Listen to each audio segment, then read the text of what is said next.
Good morning प्यारे बच्चों। अब आप इस विषय के वीडियोस एक साथ भी देख सकते हैं। इसके लिए वीडियो के नीचे मेरी चैनल का नाम है, तो चैनल में जाके प्ले लिस्ट में जाएंगे तो इस विषय के वीडियोस एक साथ देख सकेंगे। तो बच्चों, आज के वीडियो में हम सीखेंगे हिंदी कक्षा 9 का पाठ नंबर 5 स्वराज की नींव, और लेखक का नाम है विष्णु प्रभाकर। तो स्वराज की नींव है वो एक एकांकी है। एकांकी है जो हम रंगमंच पर देखते हैं न, रंगमंच यानी जो स्टेज होता है उस पर यह एकांकी दिखाते हैं। और एकांकी है वो आधे घंटे का एक छोटा सा नाटक है, एक छोटा सा अंक है, उसे हम एकांकी कहते हैं। और एकांकी के पात्र है लक्ष्मीबाई, मुंदर, तात्या, जूही, रघुनाथ राव, सेनानायक। और ये एकांकी है, उसकी मेन नायिका का नाम है लक्ष्मीबाई, जो प्रथम स्वतंत्रता संग्राम 1857 में हुआ था, उसमें उसने भाग लिया था। और इस पाठ में हमें लक्ष्मीबाई के त्याग और संघर्ष का वर्णन किया गया है। स्वराज की नींव रखने में स्त्रियों की भी महत्वपूर्ण भूमिका रही है। जो प्रस्तुत एकांकी के पात्र स्वराज की नींव के पत्थर है, जिनके त्याग, तपस्या व बलिदान के द्वारा भले ही स्वराज्य प्राप्त नहीं हुआ, लेकिन वे स्वराज की नींव का पत्थर बनकर जनमानस में देश प्रेम व नवजागरण की भावना जगाने में अपनी सार्थकता समझते हैं। तो हमारा प्रथम संग्राम हुआ था 1857 में, पर तभी हमें आजादी नहीं मिली। आजादी मिली 90 साल बाद 1947 को। तो रंगमंच पर युद्ध भूमि का दृश्य अंकित किया जा सकता है। कैंप कहीं पास ही लगा हुआ है। महारानी लक्ष्मीबाई के तंबू का एक भाग दिखाई देता है।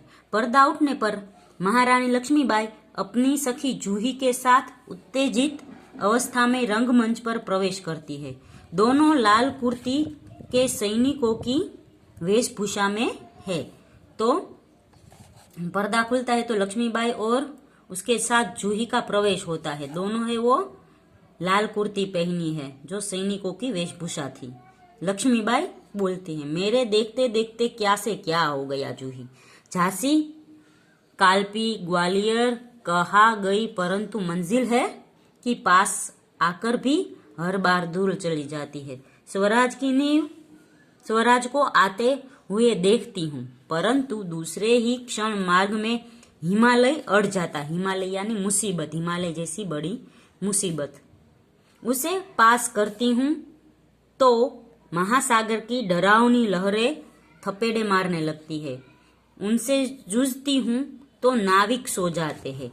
देखो जूही, उधर क्षितिज पर देखो, कैसी लपलपाती हुई लपटें उठ रही है। सारा आकाश घूम घटाओं से छाया हुआ है।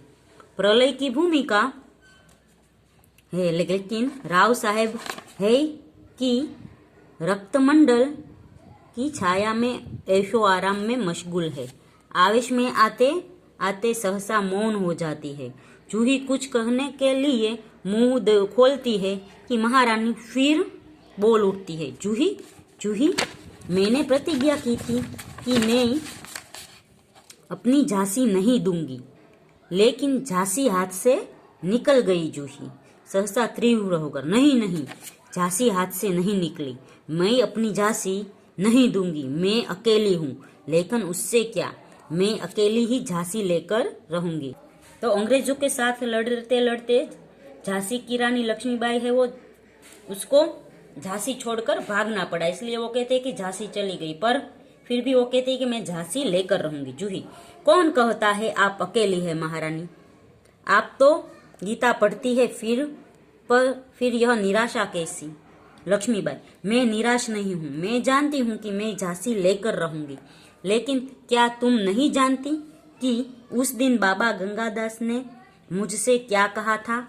जब तक हमारे समाज में छुआछूत और ऊंच नीच का भेद नहीं मिट जाता, जब तक हम विलास प्रियता को छोड़कर जनसेवक नहीं बन जाते, तब तक स्वराज्य नहीं मिल सकता। वह मिल सकता है केवल सेवा, तपस्या और बलिदान से।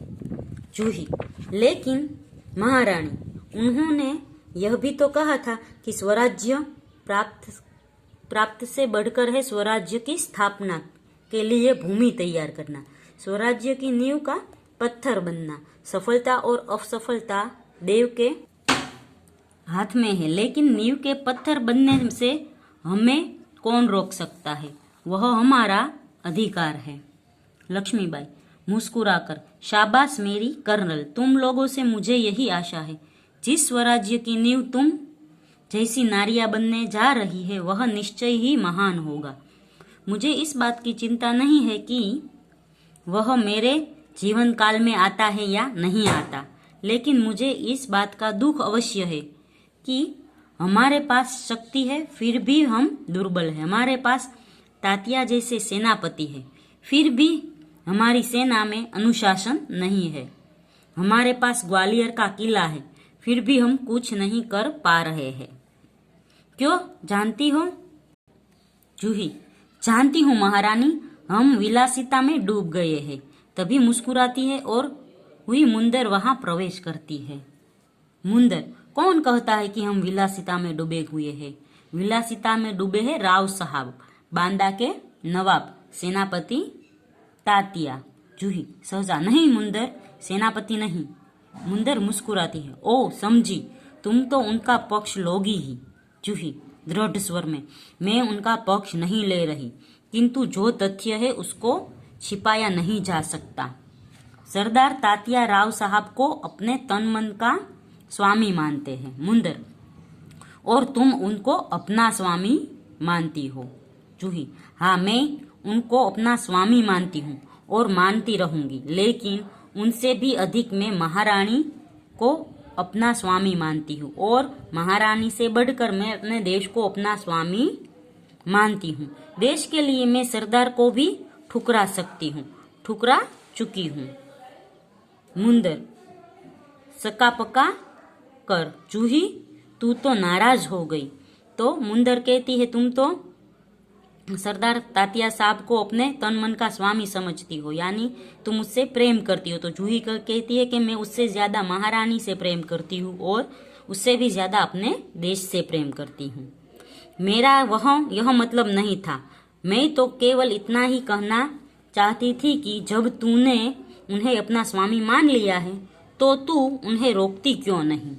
लक्ष्मीबाई, जूही ने उन्हें रोका है मुंदर, मैं जानती हूँ। जब राव साहब के कहने पर तात्या इसे नाचने के लिए बुलाने को आए थे तो इसने उनको बुरी तरह धुतकार दिया, यानी बुरी तरह बोल दिया था उसको। जूही, हाँ रानी, मैं स्वराज्य के लिए नाच सकती हूँ, बराबर नाच सकती हूँ, परंतु विलासिता में डूबने के लिए अपनी कला को किसी के गले की फांसी नहीं बना सकती हूँ। मैं मुझको ऐसा करने के लिए कहते हैं, उनको मैं ठोकर ही मार सकती हूँ। लक्ष्मीबाई दीर्घ निश्वास लेकर, ठोकर ही तो नहीं मार सकती जूही, यही दर्द तो हमें कचोट रहा है। अगर ठोकर मारकर हम उनकी मदहोशी दूर कर सकते तो बात ही क्या थी। जूही, बाई साहब, मैं औरों की बात नहीं जानती, मुझे आज्ञा दीजिए, मैं ठोकर मारने को तैयार हूँ। मुंदर, और मैं भी तैयार हूँ बाई साहब, चलो हम सब चलकर उनकी नींद हराम कर दे। लक्ष्मीबाई, नहीं मुंदर, नहीं, हम उनकी नींद हराम नहीं कर सकते। अब तो दुश्मन की ठोकर ही उनको उस नींद से जगा सकती है। जूही, दुश्मन की ठोकर, यह आप क्या कर रही हैं? लक्ष्मीबाई, हाँ जूही, दोस्त की ठोकर अविश्वास की खाई को और भी चौड़ा कर देती है। क्या तुम नहीं जानती कि हम एक दूसरे को किस दृष्टि से देखते हैं? क्या ऐसी स्थिति में मेरे कुछ कहने से शंकाओं की घटा और भी गहरी नहीं उठेगी? मुंदर, बाई साहब ठीक कहती है, शंकाएं अविश्वास पैदा करेगी और उस अविश्वास से उत्पन्न होगी निराशा को दूर करने के लिए पायल की झनकार और भी जनक उठेगी। श्रीखंड और लड्डुओं पर जान देने वाले ब्राह्मणों के आशीर्वाद का स्वर और भी तेज हो उठेगा। सहसा कहीं दूर से तोपों का स्वर उठता है। लक्ष्मीबाई, और जूही, तू अगर तात्या को खोज सके तो तुरंत उन्हें यहाँ आने के लिए कह। जूही, खोज क्यों नहीं सकती? आपकी आज्ञा होने पर मैं उन्हें पाताल से भी खींच कर ला सकती हूँ। जाने को मूर्ति है और रघुनाथ राव तेजी से प्रवेश करते हैं। रघुनाथ राव, महारानी आपने सुना? लक्ष्मीबाई, क्या रघुनाथ? रघुनाथ बोलता है, महारानी, जनरल रोज की सेना ने मुरार में पेशवा को के सेना को हरा दिया। जूही कांप कर, क्या पेशवा की सेना हार गई? लक्ष्मीबाई, पेशवा की सेना हार गई, यह अच्छा ही हुआ। यह अब पेशवा की आंखें खुलेगी। रघुनाथ, अपनी सेना को तैयार होने की आज्ञा दो। रोज ग्वालियर का किला नहीं ले सकता।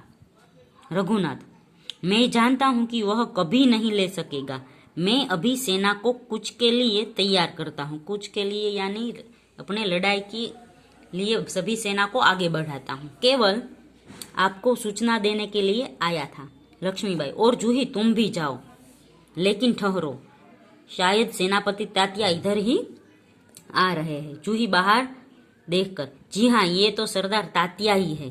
तात्या का प्रवेश। लक्ष्मीबाई, कहिए सरदार तात्या, आज आप इधर कैसे भूले पड़े?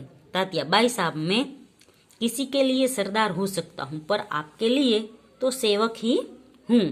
लक्ष्मीबाई व्यंग्य से, इतने बड़े सेनापति को इस प्रकार एक नारी के सामने झुकते लज्जा नहीं आती? खैर छोड़ो इस बात को, यह तुम्हारी विनम्रता है, लेकिन यह तोपों की आवाज कैसे आ रही है? कौन सा उत्सव मनाया जा रहा है? शायद चाटुकारों में जागीर बांटना अभी खत्म नहीं हुआ है। तात्या, बाई साहब, आपको हमें लज्जित करने का पूरा अधिकार है। हम इसी योग्य है, लेकिन जो कुछ हो रहा है वह आप जानती ही है। लक्ष्मीबाई, शायद ब्रह्मभोज के उपलक्ष्य में ये तोपें चल रही है। श्रीखंड और लड्डुओं के लिए घी शक्कर की कमी तो नहीं पड़ी? तो लक्ष्मीबाई है वो तात्या को व्यंग्य से कहती है कि ये तोपों की आवाज क्यों हो रही है? जूही, सरकार, इस बार इनको माफ कर दीजिए। तात्या व्यग्र होकर, बाई साहब, आप यूं कब तक फटकारती रहेगी? लक्ष्मीबाई, तू कहती है अच्छा, लेकिन मुंदर, सरकार, सेना तैयार है। लक्ष्मीबाई, तो मैं भी तैयार हूँ। तात्या, तुमसे मुझे बहुत आशाएं थी, तुम्हारे रहते यह सब क्या हो गया? सरकार, ये स्वामी भक्त है, जूही कहती है। लक्ष्मीबाई, लेकिन आज हमें देशभक्तों की आवश्यकता है। खैर, अब भी कुछ नहीं बिगड़ा, अब भी बहुत कुछ किया जा सकता है। तात्या, इसीलिए तो आया हूँ बाई साहब, आप तो कहेगी वही करूँगा, जो योजना बनाएंगी उस पर चलूँगा। लक्ष्मीबाई, तो जाओ, तलवार संभाल लो, नुपुरों की झनकार के स्थान पर तोपों का गर्जन होने दो। भूल जाओ राग रंग, याद रखो हमें स्वराज्य लेना है, हमें रणभूमि में मौत से जूझना है। तात्या, महारानी आपकी जय हो, मैं युद्ध के लिए तैयार होकर आया हूँ। लक्ष्मीबाई, जानती हूँ, लेकिन सेनापति, इस बार यह याद रखना कि यदि दुर्भाग्य से विजय न मिल सकी तो तुम्हें सेना और सामग्री दोनों को दुश्मन के घेरे से निकाल कर ले जाना है। तात्या, ऐसा ही होगा। लक्ष्मीबाई, तात्या, मेरा मन कहता है कि यह मेरे जीवन का अंतिम युद्ध है। जीत हो या हार, मुझे किसी बात की चिंता नहीं। चिंता केवल इस बात की है कि हमारी वीरता कलंकित न होने पाए। तात्या, बाई साहब, वीरता आपको पाकर धन्य है। आपके रहते कलंक हमारी छाया को भी नहीं छू सकेगा। आज्ञा दीजिए, प्रणाम। लक्ष्मीबाई, प्रणाम तात्या, मैं सीधी युद्ध भूमि में जा रही हूँ, देर न लगाना। तात्या चला जाता है। मुंदर, सरकार, आज मैं बराबर आपके साथ रहूंगी। जूही, और मैं तोपखाना संभालूंगी। लक्ष्मी, और हम सब मिलकर या तो स्वराज्य प्राप्त करके रहेंगे या स्वराज की नींव का पत्थर बनेंगे। हर हर महादेव। तीनों हर हर महादेव का उद्घोष करती है और पृष्ठभूमि में यही उद्घोष उभर कर आता है जो मंच पर प्रकाश के धुंधलाने धुंधलाते धुंधलाते सब कहीं छा जाता है। फिर धीरे धीरे शांति छाने लगती है, प्रकाश उभरने लगता है और पृष्ठभूमि में गीता पाठ का स्वर उठता है और यही है एकांकी खत्म होता है।